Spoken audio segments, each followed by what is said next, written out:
Hi folks, Cam Cote coming back at you, and I have a couple more cool people who are doing our internship this year who have another really cool testimony. Both Carolyn and Marcus are not only doing our internship this summer, but they're also regular members of our Calgary volunteer team. They're absolute gems, so I'm going to embarrass them a whole lot as we get into this recording. But they had the cool opportunity to speak with somebody yesterday and witness somebody change their mind on abortion. I was wondering if you can share a little bit, like set the stage for us a little bit. Was this somebody that you had a long conversation with? Was it a shorter? Tell me a little bit about the conversation. Well, it was definitely a long conversation. We had approached her and asked her simple questions like, what do you think about abortion? And she said, well, I think it's okay for a woman to have like one abortion, but I don't agree with her having like 2 or 3 abortions. And we were like, okay, well, what did you mean by that? And she said, well, we don't want women using abortion as birth control. And she was really adamant about that. And so we talked a little bit more about, hard circumstances. And she agreed that there are a lot of hard circumstances with pregnancies and things like that. And then we moved on to the humanity of the child. And that's when she had said, well, I had asked her, when do you believe human life begins? And she said, well, of course it begins at conception. So then we were kind of going back and forth, right? Yeah. About all that. Yeah. Yeah. And, we made this presentation that if she actually believes in the humanity of the preborn, if it was still okay for, abortion to take place. Initially, just like Carol said, she said if it was maybe out of hard circumstances, that could be permitted. But if it was essentially for birth control purposes, then she was not in support of it. But that is agreeing to the fact that the preborn is human, she totally disagreed, for abortion to take place under any circumstance.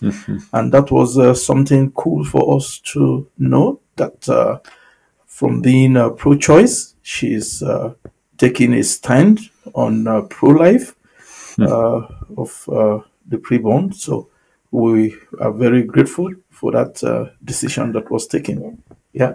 Amen. And I just remember at the very end, so before we realized she had totally changed her mind, we kind of went back and said, so just to be clear, like you had said before, 2 or 3 abortions, no, but 1 yes, and that she'd come around and said, no, it's not permitted ever. So would it, would you say you're pro-life now? She said, absolutely. Yeah. And then it was just more of a personal thing where she thanked us for coming, thanked us for talking with her. We had a great conversation. She was so grateful that we were there and just having a great discussion with her. She had a beautiful yard. We talked about her yard and it was amazing. Yeah, it was amazing. Yeah. And, she made reference to a very close relation who, suffered a rape incident and,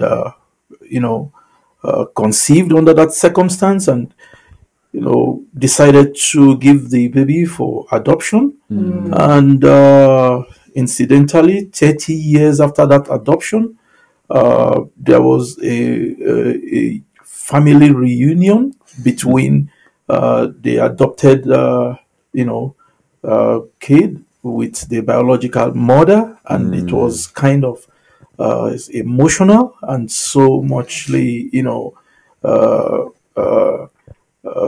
touchy to every one of us. That even under such severe circumstance of, rape, that abortion is not an option at all. There are better, alternatives that could, save the life of the baby and still bring emotional balance to the mother that suffered the rape incident. And we want to also add our voices to the narrative that our institutional government institutions in terms of policy formulation should address victims of rape. That should be an urgent step to bring about succor to those who suffered incidents of rape. Yeah. And it's amazing to see that paradigm shift, right? When you're not viewing the preborn child as a human, it's really tempting to look at solutions to these terrible situations and saying, well, what is the quickest, what is the easiest way for me to set this situation right? And how so many of our conversations are a matter of, well, we too want to solve this problem, but let's look at the problem before we try to race into a solution. Let's look at how many people are involved. And that paradigm shift, it's amazing. Yeah, when you see somebody, oh, well, I haven't thought about it that way before, and how we try to get to the humanity of the preborn that I mean, you guys would have definitely experienced how messy conversations can be. And yet when we have in our mind that we need to empathize with the hardship and then get into the humanity of the preborn. Absolutely. I know how many times I've just seen my wheels spinning when I'm trying to solve all of the problems in the world. But if they don't realize that it's a human baby, then none of these more complicated, more time expensive, or even more costly solutions are relevant or appropriate if it's not a human being. And so that's so cool. And then she thanked you at the end of the conversation. How cool is that? Yeah, she was like, you guys were, like, I can't remember the exact words that she said, but she was angelic, right? Yeah. She said, you guys are like angels that have come through, give me a change of mind. Position that I have taken wrongfully all these years. So it was kind of cool to know. Yeah. People do change their minds. Oh, yeah. We saw it yesterday. Changing your mind for life, right? Yeah. Yeah, it's kind of cool to, add whatever we could do, to save the lives of these preborn, because they can speak for themselves, and someone just needs to speak up for them, right? Yeah, that's a good thing to do. Yeah. Amen. Well, thank you both for your courage and for your commitment over the summer here. And thank you all for tuning in and hearing some of the really cool stories that are happening during the 2022 internship here in Calgary. So thanks a ton.